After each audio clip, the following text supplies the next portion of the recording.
So I'm 20 weeks today. Still have a whole 20 weeks left.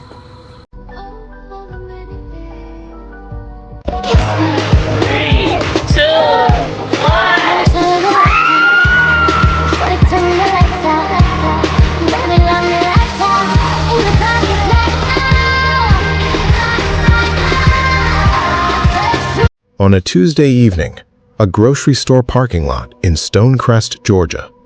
People pushing carts, cars pulling in and out. A completely ordinary scene until it wasn't.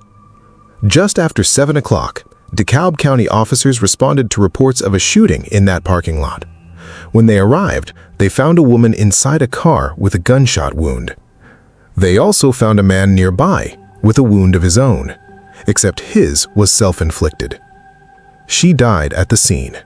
He survived. One made it out of that parking lot alive, the other did not. And that single fact is what this entire case comes down to. Welcome to the Crime Edition. Today we are covering the case of Shyla Cummings, a 25-year-old woman, a new mother, and a daughter whose life was cut short in a grocery store parking lot on an otherwise unremarkable Tuesday evening. We go deeper than the headlines. We cover the people, the facts, and the pursuit of justice. If that is the kind of coverage that matters to you, hit subscribe right now, turn on your notifications, hit the like button, and drop a comment below telling us where in the world you are watching from. Now let's get into it.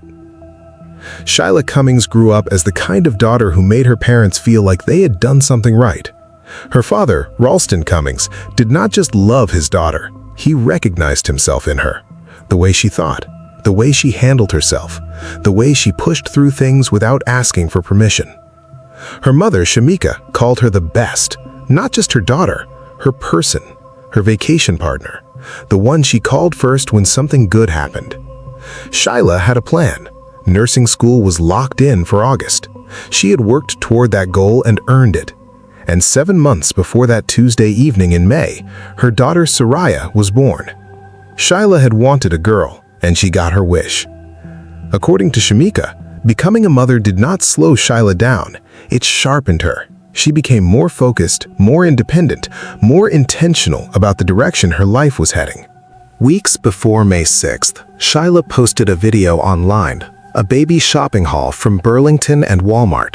She walked her viewers through everything she had picked up for Sariyah. Hello Kitty sets, a Nike outfit, little shoes, the first pair she had ever bought for her daughter. She laughed and told her followers that her baby girl was going to take all her money. She said Sariyah would not even arrive until September, and she had already stacked up more than enough. That video is still out there. A woman in full, building a life item by item for the little girl she already loved completely. That is who Shyla Cummings was before May 6th.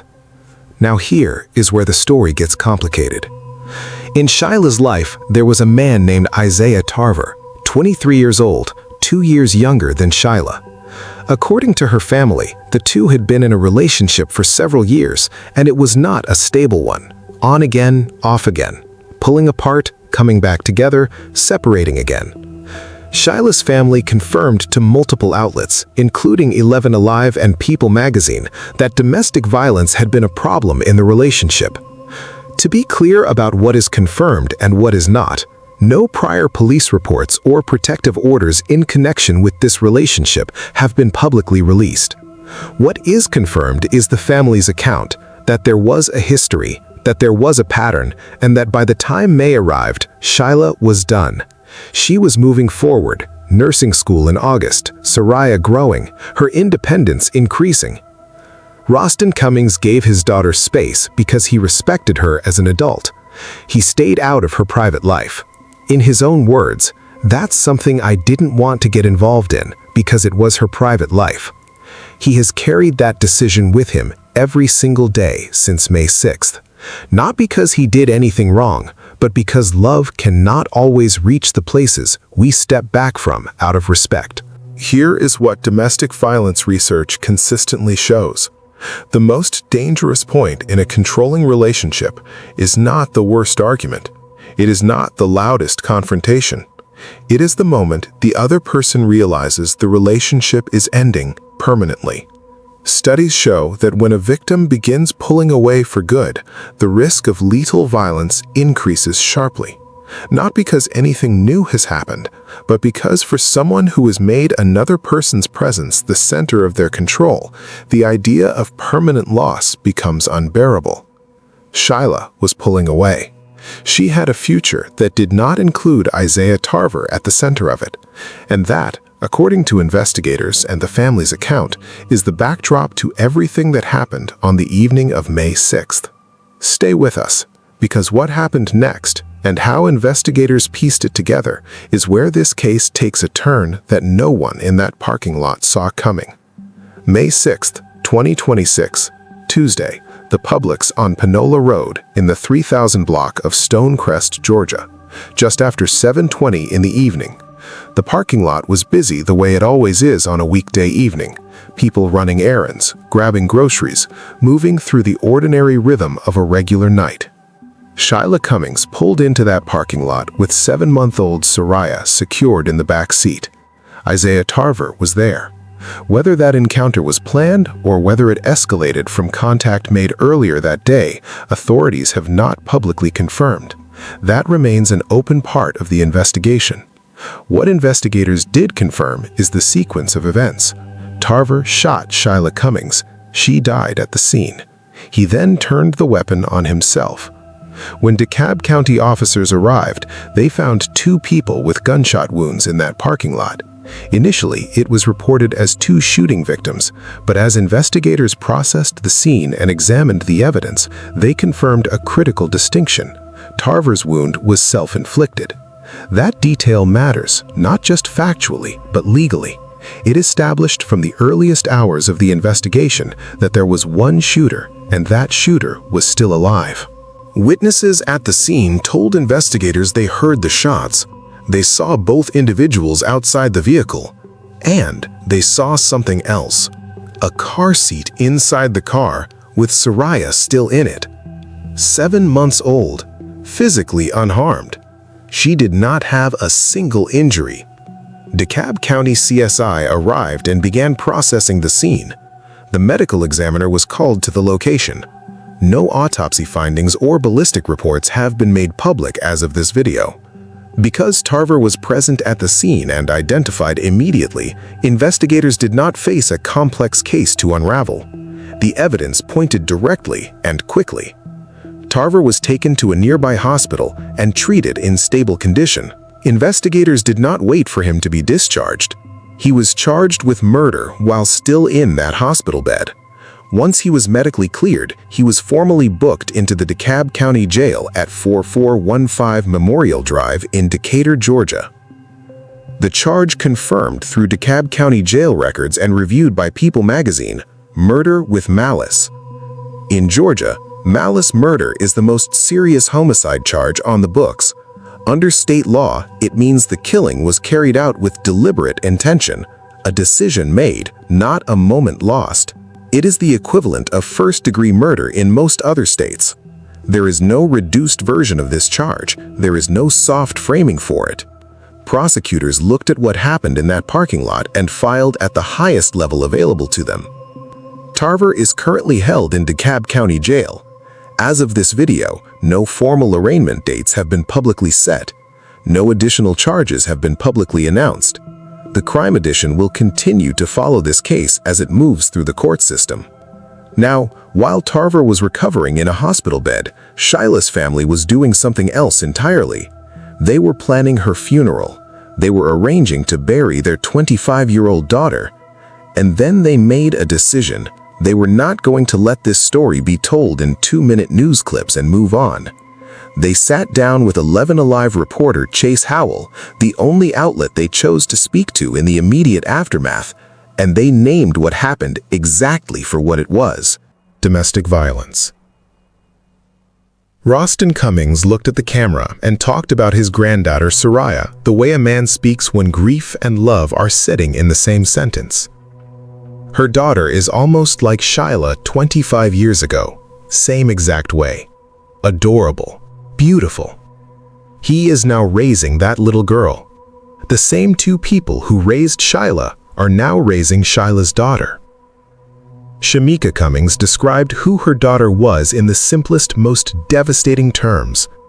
She was in the peak of her life, striving. She called her Shyla her vacation partner, her first call, her person.